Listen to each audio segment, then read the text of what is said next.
Olá, Deus abençoe a sua vida, mais um dia, e hoje é dia de lermos mais 3 capítulos, mais os últimos 3 capítulos do livro do profeta Isaías.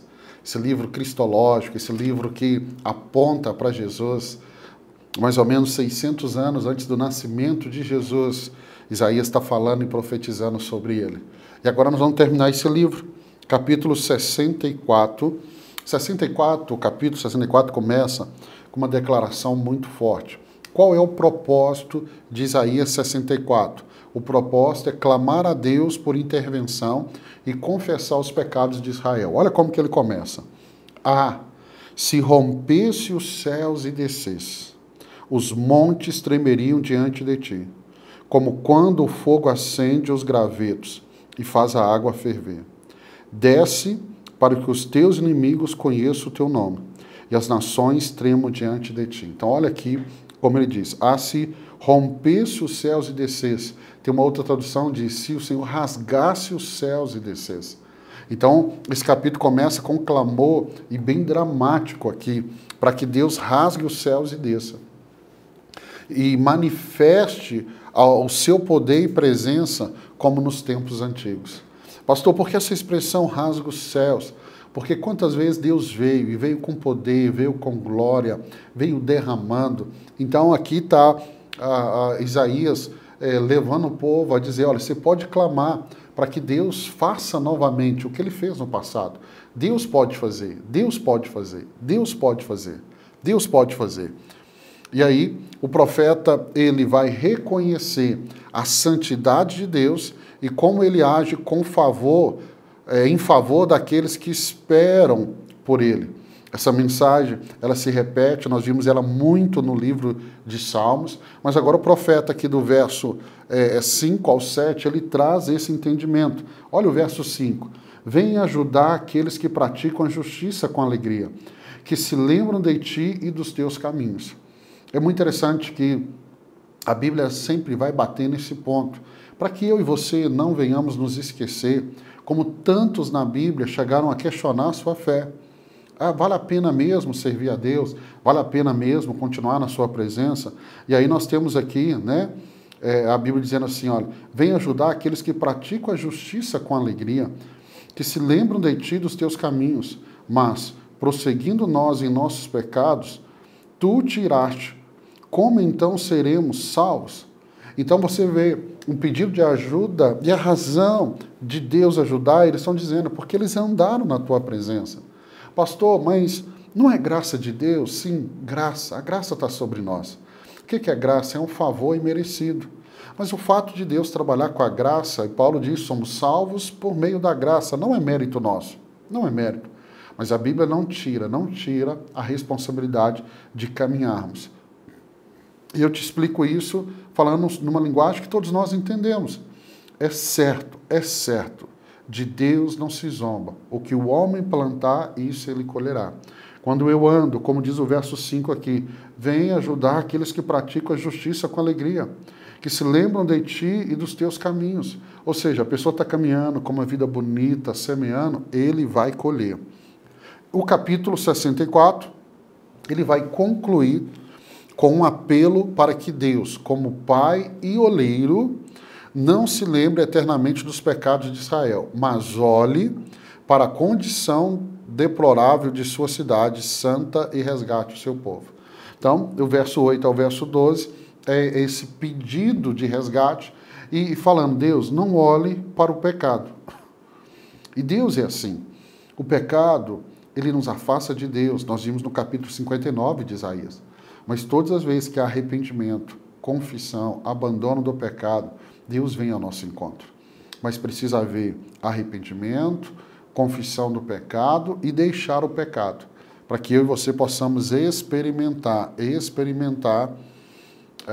essa autoridade e esse resgate de Deus na nossa vida. Vamos para o capítulo 65. Capítulo 65, o propósito é contrastando o julgamento contra os rebeldes com as bênçãos prometidas aos servos fiéis de Deus. Então, capítulo 65, ele começa com Deus declarando que foi encontrado por aquele que não o buscavam e que estendeu suas mãos a um povo rebelde, que continuamente provoca a sua ira. Verso 1 ao verso 5. E aí, versos 6 ao 16, Deus vai anunciar julgamento sobre os idólatras e infiéis, mas também ele promete bênçãos para seus servos fiéis, garantindo que eles terão um novo nome e serão vindicados. Gente, isso aqui segue o que eu falei no final do capítulo 63. Há uma recompensa para quem serve a Deus. Eu gosto muito no final do Velho Testamento, quando o profeta vai dizer assim, e nós veremos a diferença entre aquele que serve a Deus e aquele que não serve a Deus. O fato de eu servir a Deus não me isenta de dificuldade. Jesus disse, nesse mundo tereis tribulações. Mas a Bíblia diz que Deus olha o caminho do ímpio e o caminho do justo. E a Bíblia diz que Deus dá a cada um segundo o seu caminhar. Então, um caminhar correto traz uma diferença tão grande na minha vida e na sua vida. E isso fica evidente aqui no capítulo 65. E aí esse capítulo, né, ele termina aqui apresentando uma visão gloriosa do novo céu e da nova terra, onde não haverá mais choro e nem dor, e onde a criação inteira será renovada para sempre. Verso 17 até o verso 5, novos céus e nova terra. E aí eu quero te lembrar, Apocalipse capítulo 21, verso 1 ao 4, João descreve a visão do novo céu e da nova terra, onde Deus habitará com seu povo e enxugará toda lágrima dos seus olhos.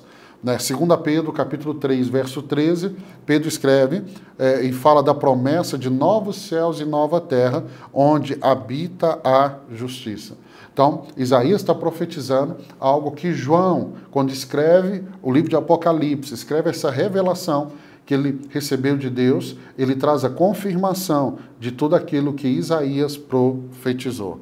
Vamos para o último capítulo, capítulo 66, do livro de Isaías, esse profeta sensacional, e como vale a pena estudar a vida e o livro de Isaías. Qual é o propósito? É concluir aqui o livro de Isaías. E ele conclui com uma visão de julgamento final e a glorificação de Jerusalém. O capítulo 66, ele começa com uma declaração de Deus sobre a insignificância das obras humanas diante da grandiosidade do Criador. Olha o que ele diz. Assim diz o Senhor, o céu é o meu trono. Olha como eu disse, olha como é que ele mostra a grandiosidade do Criador. Os céus é o meu trono e a terra o estrado dos meus pés. Que espécie de casa vocês me edificarão? É este o meu lugar de descanso? Não foram as minhas mãos que fizeram todas essas coisas? E por isso vieram a existir? Pergunta o Senhor. A este eu estimo, ao humilde e contrito de espírito, que treme diante da minha palavra. Sabe como que eu consigo, na presença de Deus, ser humilde e contrito de espírito?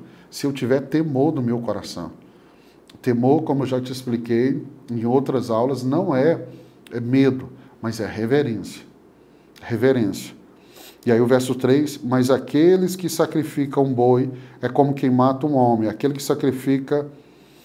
que mata um homem, aquele que sacrifica um cordeiro, é como quem quebra o pescoço de um cachorro. Aquele que faz a oferta de cereal é como quem apresenta sangue de porco. E aquele que queima incenso memorial é como quem adora um ídolo.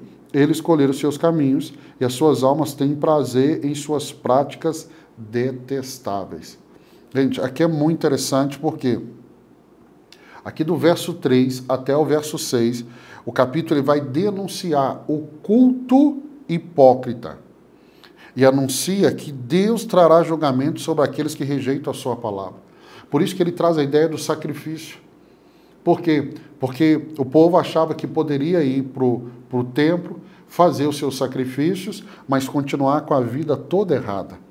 E achando que isso ia agradar a Deus. Gente, isso não agrada a Deus. O que agrada a Deus é que nós vimos aqui, no verso 2. Né? No verso 2. Quem tem humildade, que é contrito de espírito, que treme diante da palavra de Deus, temor do Senhor. É isso que agrada a Deus. E aí, Deus promete, do verso 7 até o verso 14, Deus promete consolo e restauração para Jerusalém, que será como uma mãe que consola seus filhos, e a cidade será uma fonte de alegria e paz para as nações. E aí nós vamos continuar lendo do verso 15 até o verso 24, então do verso 15 até o verso 24, quando termina o livro de Isaías, o que nós encontramos? Isaías descreve o julgamento final de Deus sobre os ímpios e a convocação de todas as nações para adorar ao Senhor, destacando que a adoração continuará de geração em geração. Então deixa eu ler aqui o verso 24. Sairão e verão os cadáveres dos que se rebelaram contra mim. O verme destes não morrerá, e o seu fogo não se apagará, e causarão repugnância a toda a humanidade. Então, como eu disse, do propósito de Isaías, que é a visão do julgamento final. Você percebe que o final de Isaías já aponta muito para a realidade que vemos lá em Apocalipse, né? Quando eu leio o capítulo 66, não tem como não lembrar de Mateus 5,3, bem-aventurados os pobres de espírito, porque deles é o reino dos céus. E eu também me lembro de Filipenses 2, capítulo 2, verso 10 e 11. Paulo escreve que todo joelho se dobrará e toda língua confessará que Jesus Cristo é o Senhor. E aqui é encoando o tema de Isaías 66. Então, o que Isaías 66 nos ensina? Ele nos ensina sobre a grandiosidade de Deus e a importância de um coração humilde, um coração quebrantado, reverente diante de Deus. E você só alcança isso com o temor de Deus no seu coração, né? Então, eu quero terminar Isaías dizendo para você, olha, Deus vai julgar o justo e o ímpio. Deus vai trazer à luz a justiça final e estabelecerá o seu reino eterno, onde não haverá lugar para aqueles que onde só haverá lugar para aqueles que o adoram em espírito e em verdade. A certeza que nós temos quando terminamos Isaías e a certeza que vamos ter quando terminarmos toda a Bíblia, lá em dezembro, lendo Apocalipse, é essa certeza. Qual certeza? Que nós estamos caminhando para o final da história. E o final da história está escrito. Mas eu e você podemos fazer a escolha de se arrepender, de confessar Jesus, de abrir o coração para Ele, nos arrepender do pecado, confessar o pecado e deixar o pecado e receber a nova vida que está em Cristo. Porque um dia, eu e você, todo homem, toda mulher que já pisou na terra, todo ser humano vai comparecer diante do Senhor. E que nesse dia possamos ouvir Ele dizer, servo bom e fiel. Que eu e você possamos ouvir isso. Terminamos o livro de Isaías, esse profeta que ensina muito, que fala muito ao nosso coração, esse livro que é grande. E amanhã vamos começar um novo livro. Vamos começar o livro de Jeremias. Também é um outro livro grande, com uma mensagem tão forte. E eu e você, se Deus permitir, com a graça de Deus, vamos mergulhar nesse livro no nome de Jesus. Deus abençoe sua vida. Até amanhã, se Deus permitir.